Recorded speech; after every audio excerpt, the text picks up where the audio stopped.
It's like they're trying to beat the algorithm, they're trying to make the best video they possibly can, and they're trying to like post 1 or 2 videos a week while they still have a full-time job. Hey guys, welcome to Creators Campfire. In this episode, I sit down with YouTuber, photographer and videographer Justin McDonough, aka Dunna Did It. Dunna has over 180,000 subscribers on his YouTube channel, where he talks videography and photography. But Dunna started his career in music, and up until recently worked as a professional recording engineer. Dunna built up his channel whilst working a full-time job, and he spoke to me about how and why he got into YouTube in the first place, what it was like managing a full-time job and a side hustle, and his biggest piece of advice for new YouTubers. Enjoy. You take it right back. When you were like little and everyone asked you, what do you want to be when you grow up? What was kind of that one thing that you wanted to be? It's funny. I have a weird one. It's for a lot of kids or like people my age or whatever. It was like, a doctor or a fireman or something like that. And for me, I wanted to be a forensic scientist. There was something that happened when I was a kid where I think like somebody like that came to our school and showed us like how to do the like fingerprinting process and the like dusting for fingerprints and stuff like that. And I just got like super obsessed with that for a while. It didn't last super long, but that was the only one that I ever remember from, being a kid and being like, this is what I want to do when I grow up. This is a cool job.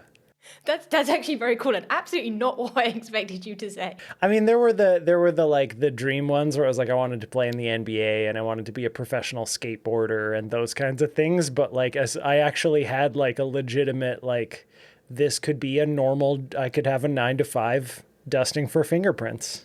At what point does that kind of turn into something, I want to say, I don't mean this in a bad way, but more realistic? When did you realize that, okay, I'm not going to become a forensic scientist, or actually my path is music, for example? When does that kind of veer off and change?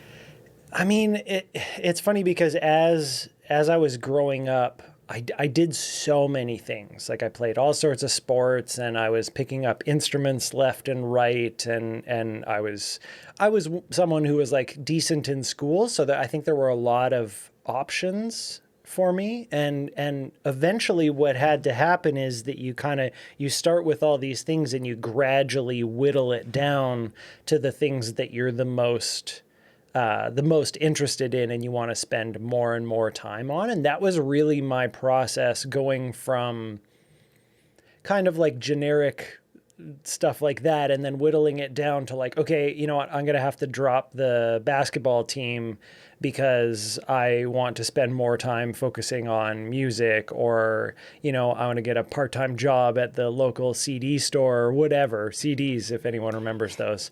I sold those in high school. Oh, nice. So yeah, it was like, it was things like that where it was like, I did a lot of things and then gradually had to kind of whittle it down to something that felt like it was going to be a realistic thing that I could both enjoy for the rest of my life and that I felt like I could make, a career at. And actually for me, for a while, it was a radio DJ. I did a work placement thing through my high school where I got to go follow around a local radio DJ for a couple of days. And I thought, okay, this is kind of a cool compromise. If I can't be, a rock star or whatever, I can do this. And this is like, I got to see somebody who that was like their day-to-day job. You go get a communications degree or whatever it is that you need. You learn how to work all the equipment. You have to be fun and entertaining and that kind of thing. And I thought, you know what, that feels like it could be good. And, the funny story about me going to recording school, because for everyone listening, I am a professional recording engineer. I've been doing that for 15 years, and YouTube is actually a reasonably new thing for me in the full-time workspace. And so coming out of high school, I went to our guidance counselor and I was like, okay, time to start picking a college. Like, I want to be a radio DJ, radio personality. Like, can you help me find some communications programs? And she handed me a pamphlet for a recording school. Kind of like, I don't know if she did it on purpose or if she didn't know or if she wasn't paying attention. And in my mind, there was this light bulb that was like, I can do that for a living. Like I can be the guy who records the bands that I hear on the radio, not just the guy who like announces the bands that I hear on the radio. And that changed everything. And I like immediately applied for that school. I went to that school, and that's what I've been doing forever. So it was this weird kind of slow process where, like I said, I kind of whittled it down and I found my lane of music in general kind of thing, but then like found something that I thought also could be, like you mentioned, kind of a realistic thing to do. Would you say that music was a passion then, or was it more like, I guess everyone kind of grows up listening to some kind of music and it was just like, hang on, that's just cool? Yeah, no, music was definitely a passion for me, and that whittling process of all the things that I loved between, skateboarding and snowboarding and basketball and baseball and that kind of thing, they all kind of got left by the wayside because I really had a passion for music.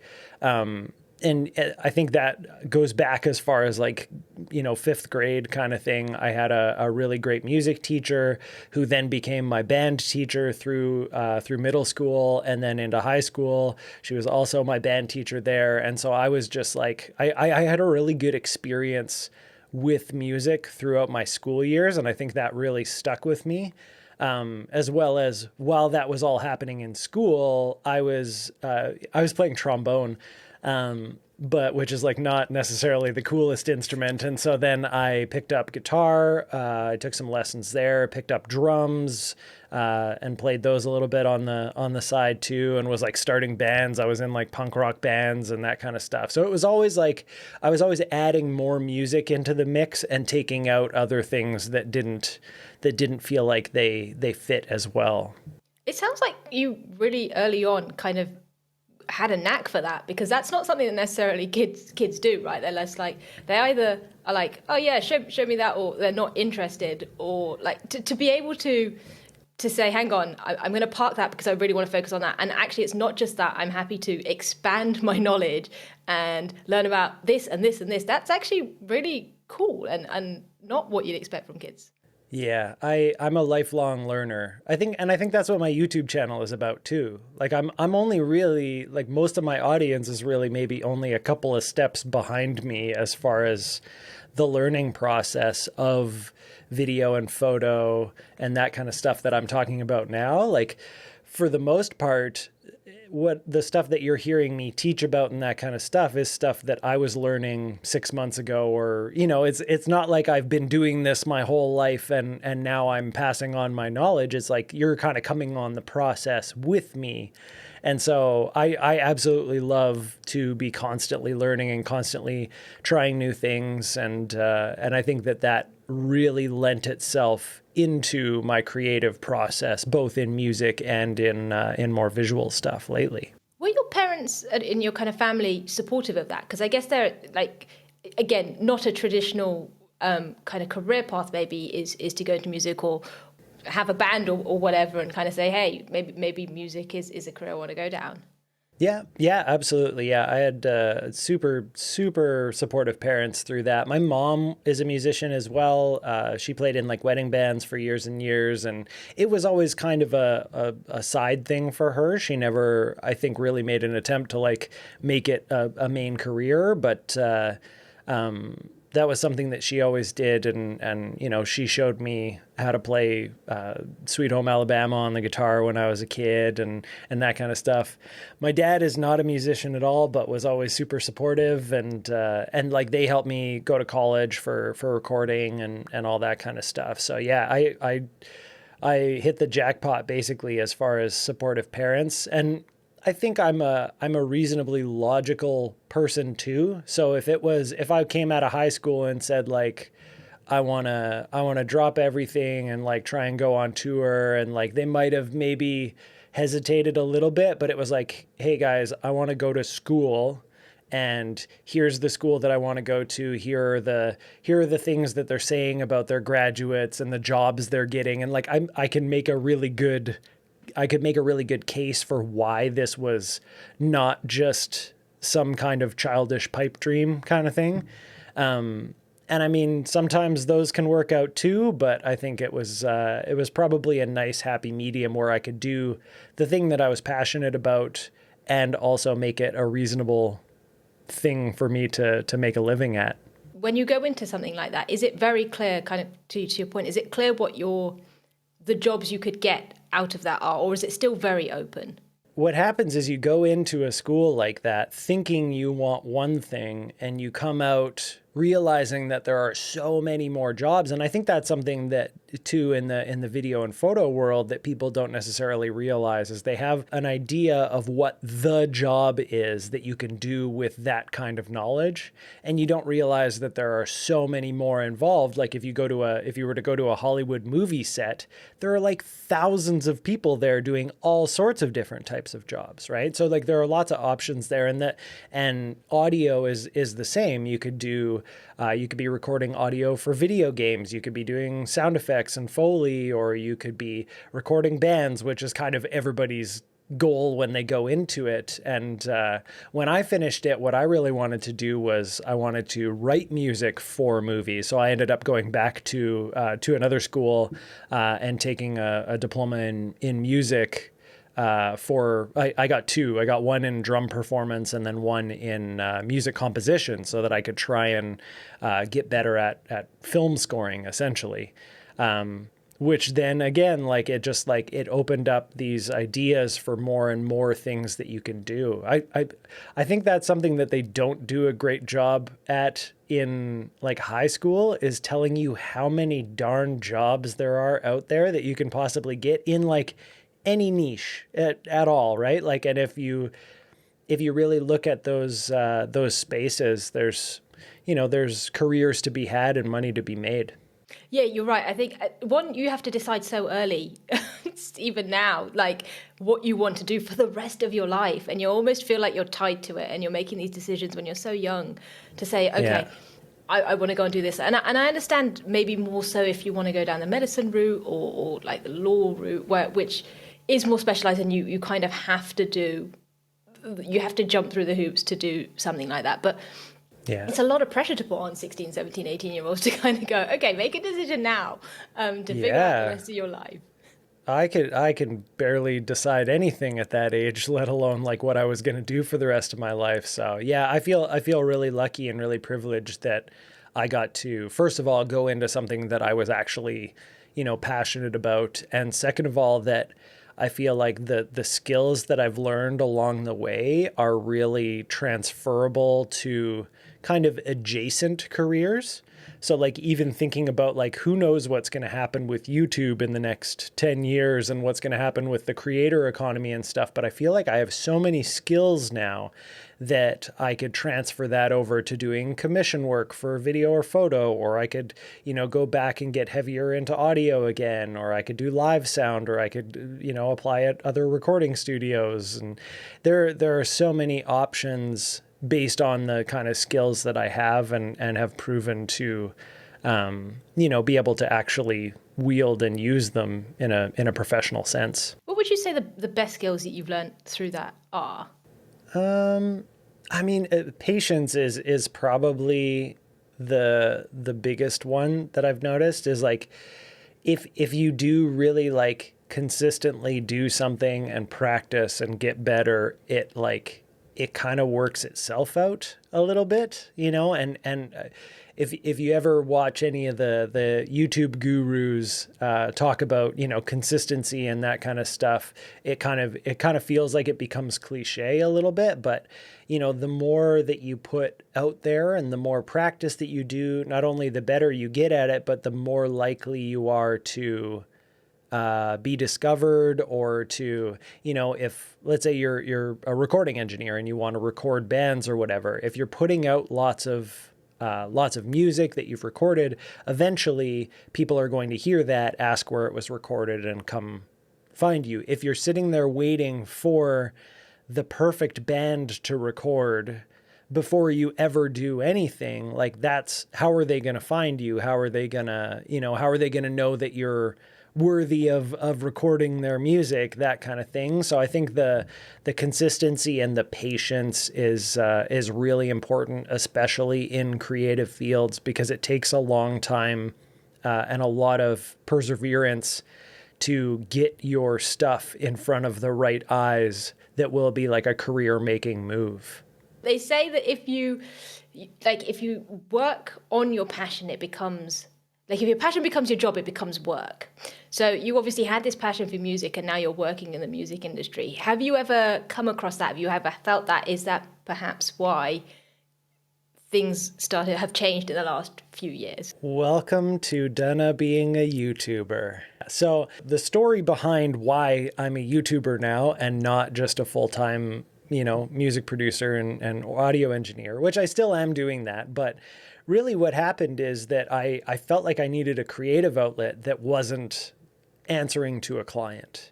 So I am part owner of a recording studio here in Edmonton, and I was running the studio, and it was a new business. There's, we're trying to kind of get everything up off the ground. And so you take the gigs that walk through the door kind of thing. They put their money down on the table and I do what they ask me to do kind of thing. And as much as like a lot of those projects I really, really loved, like, and they let me flex my creative muscles, and they I could get passionate about them. In the end, at the end of the day, that client had the final say on the project, and sometimes, certain clients would give me a little bit more leeway over like being creatively involved. And sometimes they were a little bit more hard-lined about like wanting what they wanted kind of thing. And eventually I just kind of said, okay, well, this is cool. But at the end of the day, at the end of like a 8 or 9 hour day in the studio, the last thing that I want to do is stick around for another 4 hours and see if I can get like a passion project going kind of thing. Cause I'm just like, I'm tired of being in the studio. It's hot in there. It's loud, all that kind of stuff. I just want to like do something else, but I still wanted to be creative. And that's where photography and videography came in. I started watching vlogs, the typical story. Everybody started watching Casey Neistat and wanted to start a vlog. But I got really nerdy about the camera equipment side of things, and kind of one thing led to another. I started my channel. I started doing photography, started taking Instagram and YouTube kind of a little more seriously simultaneously. And then eventually it kind of built into something where I was like, hey, there's potential for some money to be made here. And I didn't really think a whole lot of it. It was just like extra coffee money, or like I can buy extra coffee gear. Basically, I bought coffee stuff with it, and then it started to become a little bit more and a little bit more. But it was always just this side thing. Like my main full-time job was still running the studio, but I was able to take kind of pent up creative energy and put it somewhere. And so then I even got to enjoying the projects that I was doing at the studio more, because it wasn't the only thing I had. My day didn't like start and end with working for someone else. It was like I could go in, I could get in the mindset of like, I'm doing this for someone else. Like, let's get the creative juices going so that I can give that to this client. And I was doing better at work. I was happier at work. And when I left, I was excited to like take photos, or I even like took some photos of some of my clients and that kind of stuff. And so eventually what happened is it grew so big, and then the pandemic hit. So YouTube started to grow and grow and grow to the point where I was actually making more money doing YouTube than my salary at the studio. And then the pandemic hit, and it made sense for me to swap them so that YouTube would become full-time. I could go part-time and hourly at the studio so that the studio could save money, and I could just take on the clients that I really wanted to work with.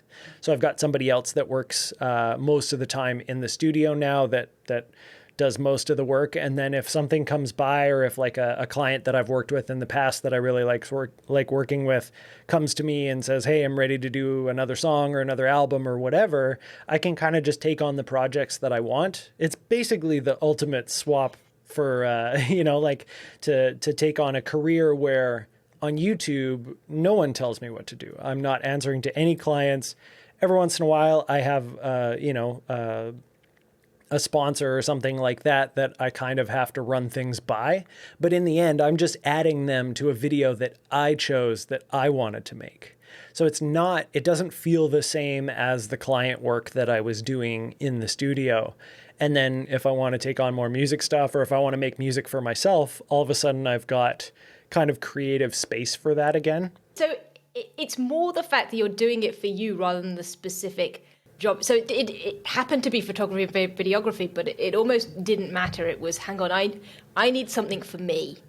Yeah, I think it has to be something that I do enjoy, and I try so many things. My wife makes fun of me for it every once in a while because like I wanted to get into magic, and so I like went all out and like bought a bunch of stuff and like started to do some research, and like a week later I was just like not into it, and it just like sits on a shelf somewhere, or I sell it or get rid of it somehow. And then it was like Rubik's cubes. I was gonna like get into speed, not as like a career or anything, but just like I was like Rubik's cubes seem cool, so I'm gonna learn how to solve it and get into speed cubing. And then like that lasted a couple of months, and then that kind of went away. And so like every once in a while, one of these things kind of latches on. And that happened to be, in this case, it went from literally just like fiddling around with the like photo editing capabilities in Instagram. That was literally where it all started. And I was like, oh, I don't have to just take a photo and then upload it. I can take a photo and then mess with it and then upload it. And it's like, we all know that. We all know Photoshop exists and stuff like that, but I had never really like fiddled around with it before. And so that was born, and now it is something way bigger than that. So it wasn't actually a necessarily conscious decision to say, hey, I now need to do something else. You are, as a naturally curious person, you were always doing these kind of different things, and it just so happened that photography actually caught on and lasted more than a few weeks or a few months. Yeah, and I have a sneaking suspicion that the reason that it stuck around a little bit longer than the other ones is because it was more expensive. I had to spend more money to get into it, and so I gave it a better chance than some of the other things, and got a little bit deeper into it because I wasn't going to waste whatever it was, the $600 that I spent on my first camera. So that's understandable. Yeah. So was this like a completely new thing then? You almost hadn't had it. Was it something like from childhood that you'd kind of gone back to, or was it a whole new world? Because that's quite intimidating, right? To go, I'm going to go and learn photography. Yeah, I had done some video stuff in high school. I had a class in high school that was kind of based around video work. So I had done some editing and stuff in, I forget what it was, like Final Cut Pro 7 or something like that, way back before it was Final Cut Pro X. But I hadn't done any photo work at all. It had never really interested me, to be completely honest. And it was just... it kind of came out of nowhere. Yeah, it was just like my curious brain decided it needed something new. And I think too, I found YouTube and the YouTube culture really interesting, and the idea of vlogging. And it just happens that a lot of vloggers also do a little bit of photography, whether they like are trying to make it a professional thing or not. That's kind of like part of it. Like YouTube and Instagram kind of go hand in hand to some extent, or did back then. I don't really know where that stands now, but yeah. So that was, I think it kind of all felt like a big package to me. And actually, I was thinking about that this morning too. It's like this, like. I do both on my channel, and I don't think that that's necessarily good for my channel, that I do photo stuff. 1 week it'll be a photo tutorial, the next week it'll be a video tutorial, so the people watching might only really care about one or the other, that kind of thing. But I always felt like they were like a package deal to me for some reason. How do you approach that? Exactly what you said, especially for something that started off as I guess a passion project, right? It's something I'm going to go figure this out. And then I happen to be posting vlogs, and the vlogs turn into kind of like tutorials or gear reviews and that. How does, how do you then approach the YouTube algorithm and that world and like, oh, now I have to please this just for numbers. And now you're kind of looking at all of those things. Yeah, it's a game for me. and I really enjoy it. Like I look at those numbers and I try and play it. So there is a balance of like when I try to come up with ideas for videos, the first step is what do I want to make? And then it's how can I make that an enjoyable experience for the audience? Because that literally pleasing the algorithm is just pleasing the audience. And so it's kind of that two-step process and then kind of compromising to be somewhere in the middle, maybe, like it has to start with something that I'm excited about because that's why this whole thing started. And then I have to also take into account, especially now that I'm full-time on YouTube, I have to keep in mind that, I need to feed my cat.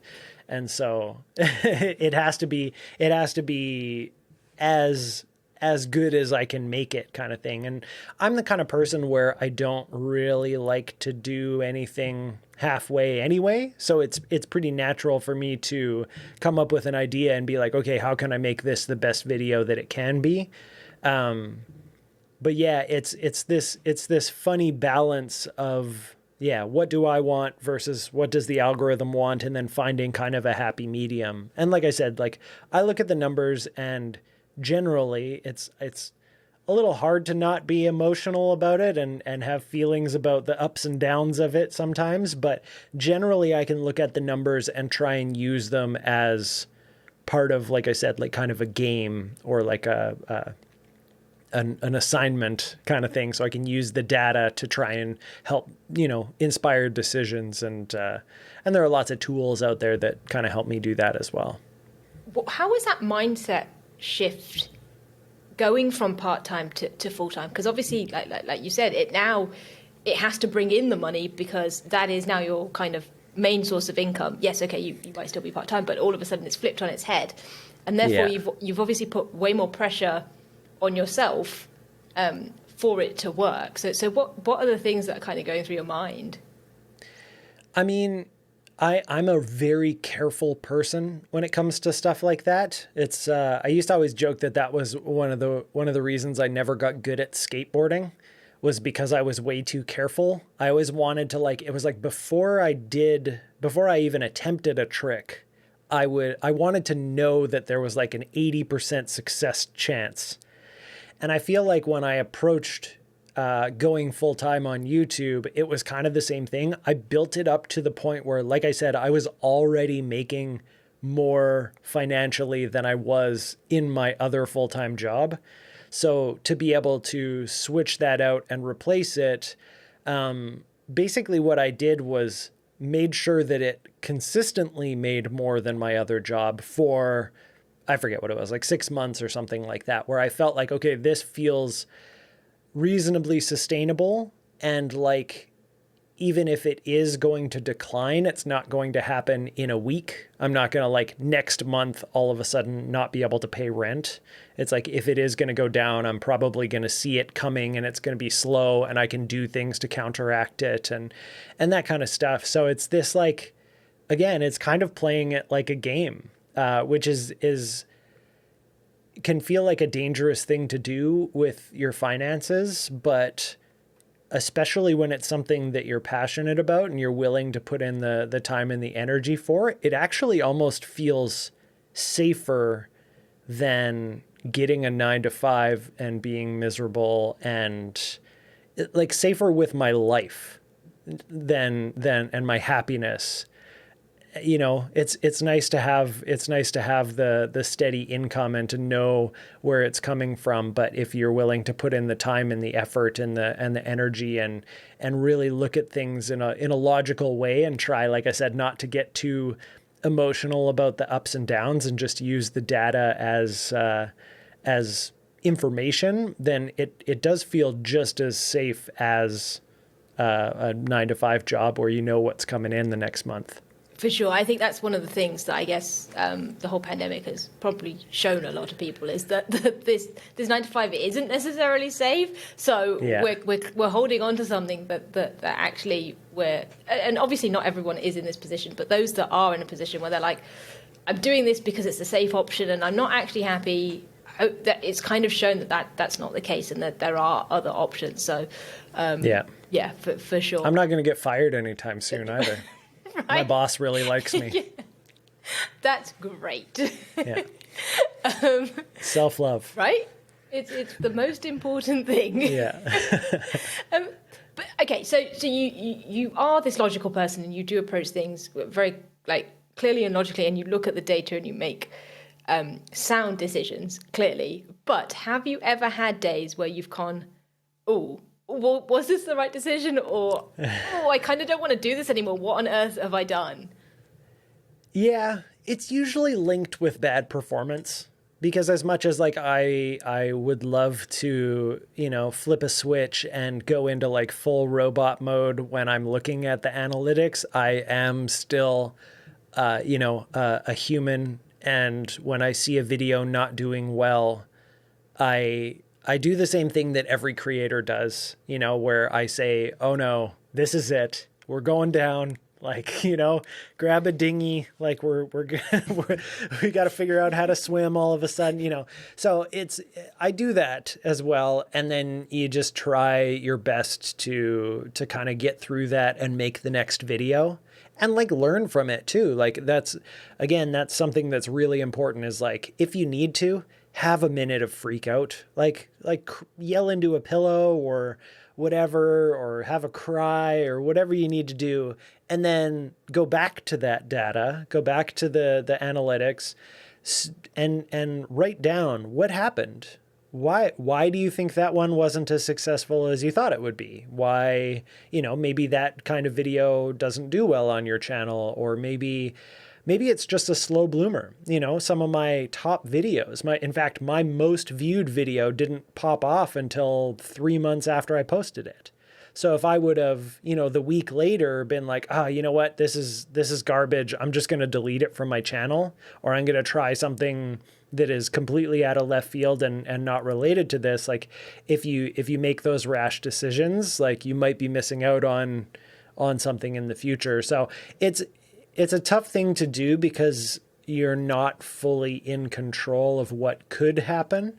But like taking all that information in and, you know, trying your best to like be unemotional about it if you can is probably the best thing that you can do. And like I said, we're all human. Have your moment and then try and kind of gather up the pieces of yourself and kind of take it like a computer if possible. Have you ever had a sustained kind of period of time where either things weren't going well or you just didn't have the motivation to film anything? Yeah, I think probably like a lot of people sometime around the start of the pandemic, and there was a lot of social things that were happening that were just like, it just felt wrong to film a video about a new lens or a camera or a gimbal or whatever. Like it just felt, and I had a kind of a bit of a depressive period there, and I just gave myself space. Honestly, I think that was like, I tried to do the thing that I said where it's like, you have a little freak out, you lay on the floor and stare at the ceiling for a while and, you know, try and take deep breaths or do a meditation or something like that. And then like when I would try and go back to work, it wasn't there. You know, it just wasn't there. And so after a little bit of that, I knew that I needed to back off of myself, and I'm pretty, all of my deadlines are self-imposed for the most part. And I like that rigidity. But this specific time, I guess that would have been 2020 or something like that. I knew that I needed to just kind of back off a little bit. And so I think I still did okay with like posting reasonably regularly, but I didn't put nearly the same kind of pressure on myself. If I missed a week, I wasn't hard on myself. And I gave myself a little bit of space because it was difficult. And I think part of it too is that the channel was like in a bit of a dip too. And maybe just because the viewership was going through the same thing, you know, people weren't watching camera videos because it felt like there was so much more going on at the time, and so on and so forth. So, Yeah, that was tough. So was it just showing up like either every other week, every third week that kind of got you through it? There's a sense of satisfaction when you hit publish, or when you hit export and you feel like the video's done. So I knew that there was something to be had from continuing to create, but it had to be, things were different, so it had to feel different, or the process needed to be different. I couldn't expect the world and my brain and my chemicals to be feeling so off and to just continue like everything was normal. I couldn't expect the same amount of productivity. I couldn't expect even the same response, because audiences, of any kind of content are so in tune, kind of like unconsciously in tune with your emotions and your authenticity and that kind of stuff. So it's like you can't expect things to continue as normal when things aren't normal, kind of thing. I guess the other thing you kind of mentioned there is that you like that rigidity, that routine, that structure. And I guess going from working for someone to working to yourself, you almost, I guess you lose that. Yes, okay, it depends how disciplined, therefore, you are. So what was that like to have? I know you weren't necessarily in a traditional 9 to 5, but still, you had deadlines that were imposed on you rather than your own self-imposed deadlines. So what's that kind of shift like, and how do you like kind of change your mindset, I suppose, to go, oh, actually, I don't have someone that's going to tell me if I don't do it for that day. I just won't do it if I don't feel like it. Yeah, that's actually something that I struggle with a lot in this role is the organization and the day-to-day structure.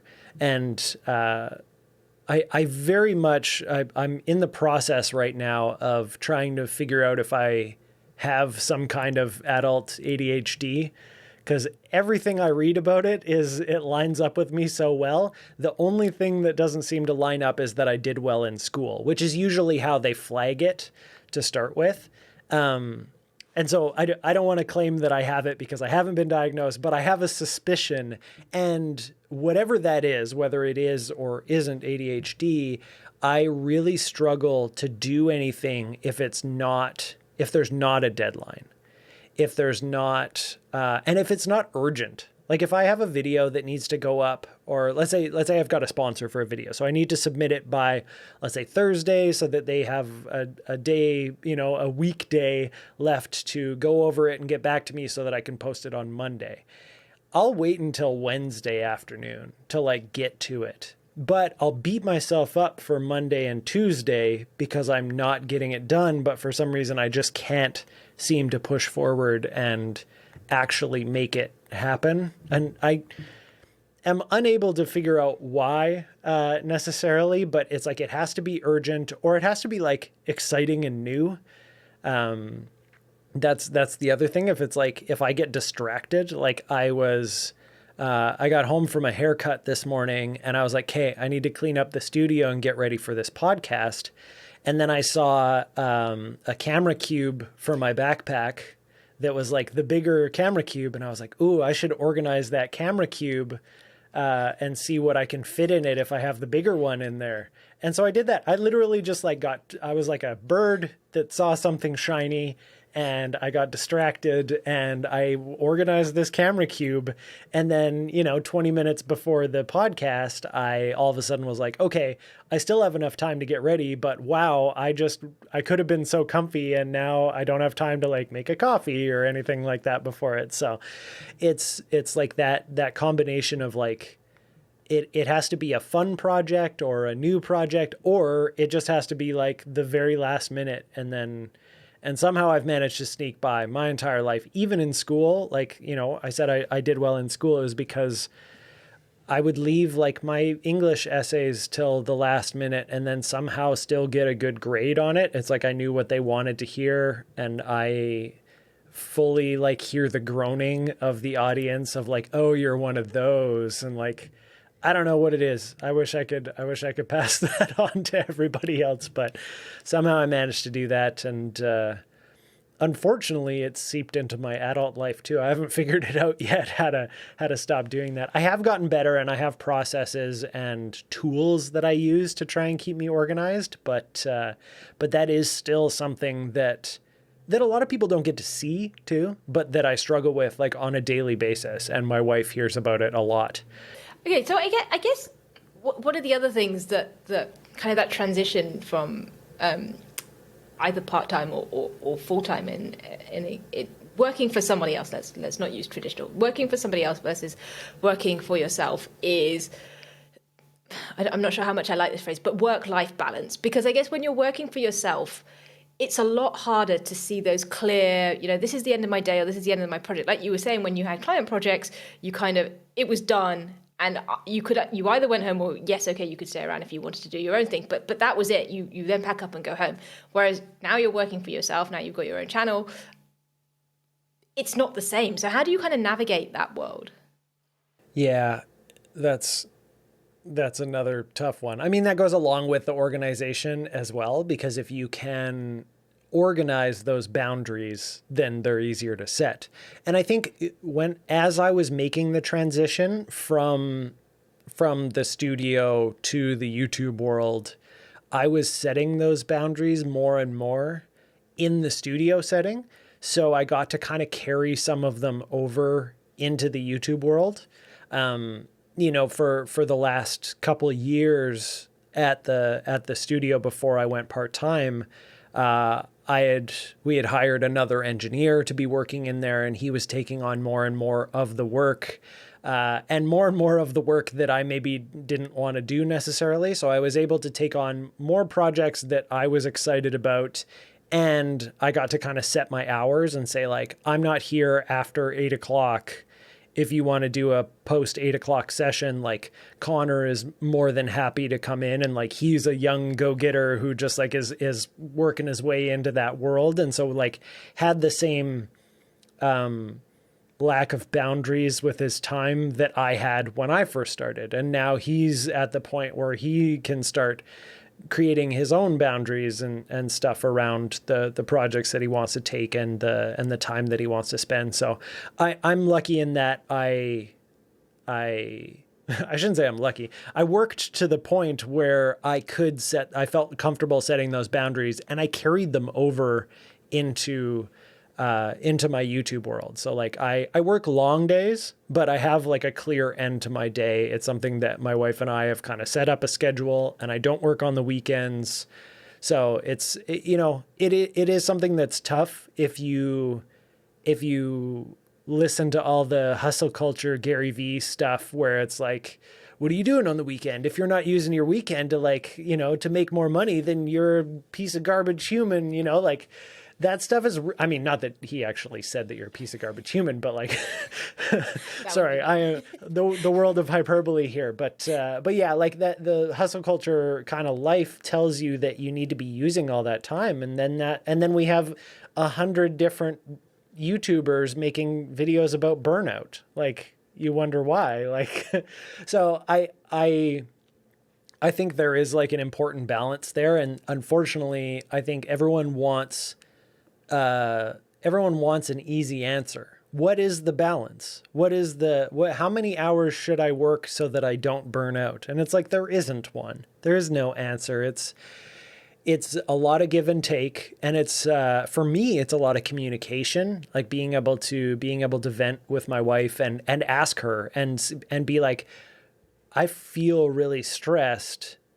What are you seeing from the outside? Having somebody to bounce that stuff off of is, I think, really important, whether that be just like a friend or a significant other or something like that is really helpful and probably one of the most important things in creating that balance. Because I am, when you're in it, when you're in the thick of it, you can't, as they say, you can't see the forest for the trees. So like you're right in it, and I need to work hard. I got stuff to do. I want to accomplish so much. And then you go ask somebody else and they're like, you seem miserable. Like, and you're not getting anything done. And, you know, when you hear that from an outside source, you go, oh yeah, you're right. I am miserable and I should probably take a break, and then I can get back to this and like it. So yeah, it's again, like a tough thing to do. And unfortunately, an ongoing project. I think that's the other thing. Everyone wants a quick answer, and everyone wants a definitive answer as well. Like something where it's like, oh, if I drink this magic energy drink, I will be cured of all burnout and never have to deal with it again. And it's like, no, it's an ongoing project that, like, as you get older, maybe you have less energy, you know, or maybe if you're not, you know, keeping yourself fit or not eating properly, you know, like those kinds of things that to fuel your body and whatnot, maybe you have less energy and then you burn out easier. So there's this kind of constant, it's a constant life project, I guess. No, I think you're completely right. And I think the hustle culture is kind of big now, probably because this creator world is kind of taking off. And it's like, yes, you could do things for yourself, but if you aren't working 20 hours a day, then are you even trying? Of course, you're not going to get your business anywhere. You're not putting any effort in. It's like, does it have to be like that? Like, is there a balance somewhere?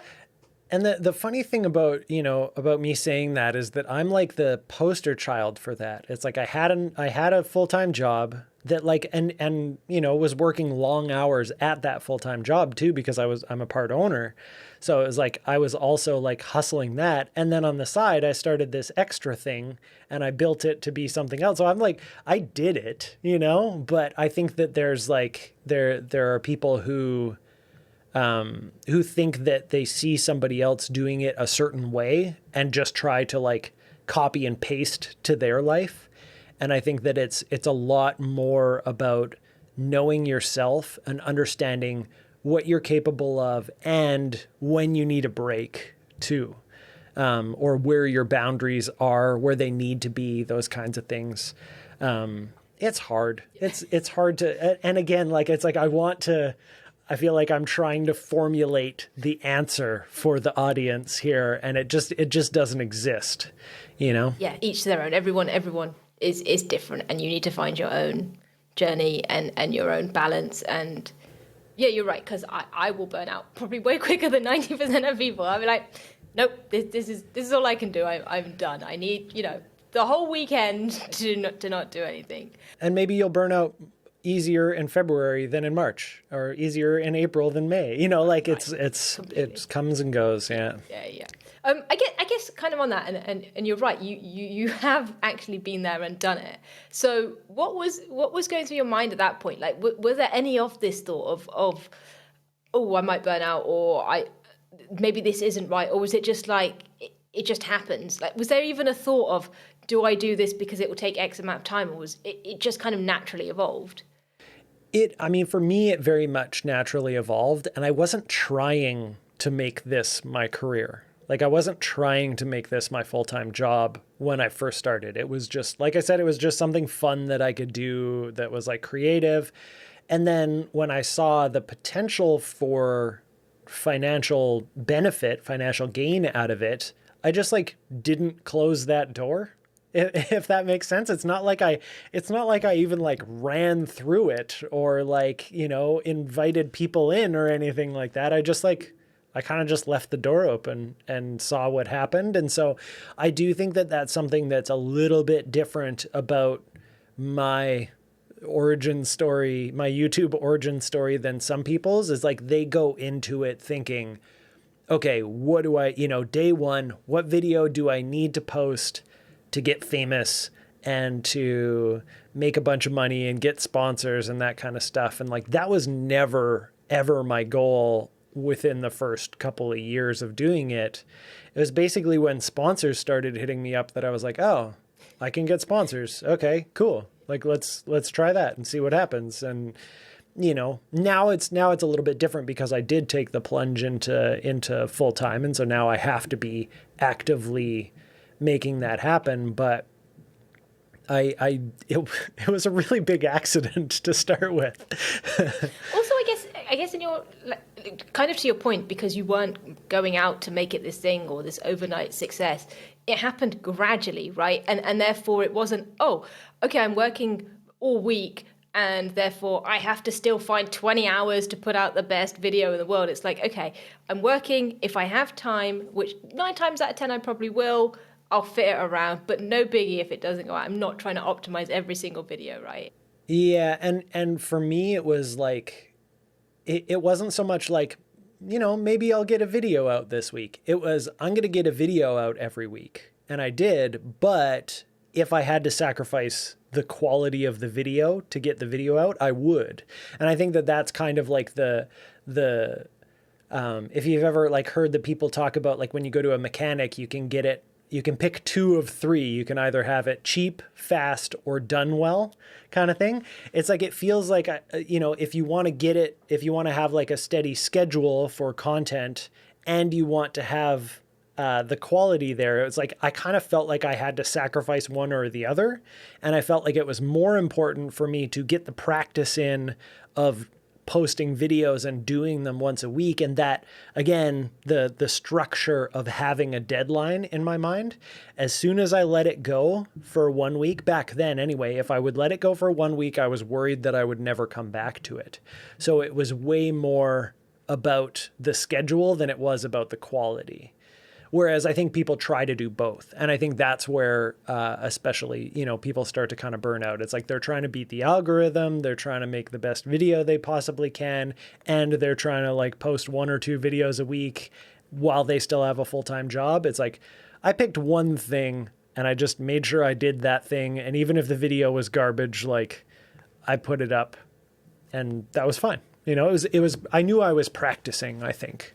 Yeah, and there's something that I've heard you say before, and I can't remember where you said it, but and it kind of makes sense. I think you've likened it to a music track, or where if you're producing something, and how you create the track, but then you don't just leave it. You go back and you understand how it's worked and what worked well, and then take that into the next one. If I said that, I like what I said. If not, I like what you said. The one that I typically, I know I repeat this one a little bit, is like, when you're learning an instrument, you practice a lot before you book a concert kind of thing.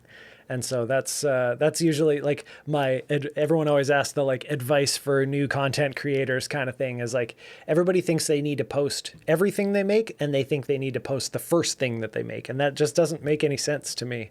Practice first and put stuff out later. Yeah, I was going to come on to the second one, actually, because I come more from people telling me to just put stuff up, because like publish your, work in public kind of vibe, share your work, and just get it up, because I think a lot of people have this fear, and therefore that's the only way to get over it. But actually, when I heard you say that, I was like, actually, that's really cool, because maybe it is the fear that someone's going to see it that's stopping them. And therefore, if they don't publish the first 5, 10, 15 videos, but are at least creating a habit and doing it consistently, after the 10th or 15th or whatever, they will go, what am I worried about? And actually, then they have the kind of confidence to put it out. So actually, I did really like that, and I'm glad you said it.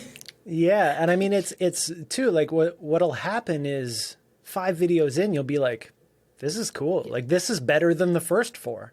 And then you'll be excited to post it.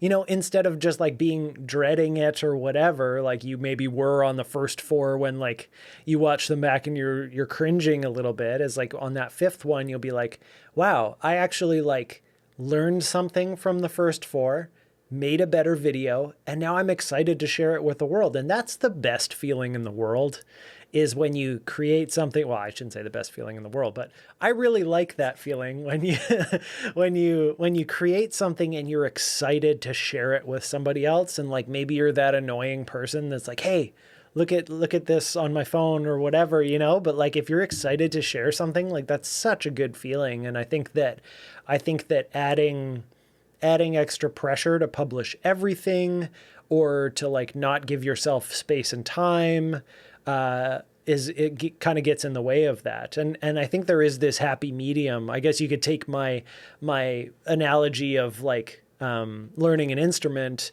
and find a happy medium there too. You also don't need to be the greatest piano player of all time before you book a concert. Like, you can be pretty good and like play for people and feel good about it and that kind of thing too. So I think the same thing, can be said about content creation and any kind of art form really, is like, just get to a place where you're excited to share it with people and then start sharing it with people. And then you can get their feedback and then you can take it to the next level and improve that. Yeah. Amazing. Yeah. And maybe get emotional about it first. If the feedback's not great, yell into a pillow and then come back and learn from it. Yes, exactly. Amazing. Dunna, thank you. I think that's a wonderful note to finish on. I just want to thank you so much for your time and for agreeing to come on, because I'm very, very grateful. This has been very cool. Thanks for having me. Hey there, thanks for watching, and I really hope you enjoyed the episode. If you did, you can watch the last episode over here, and you can catch up with the rest of the season over here. Links to where you can find Dunna are all in the description, and I'll see you in the next one. Bye guys.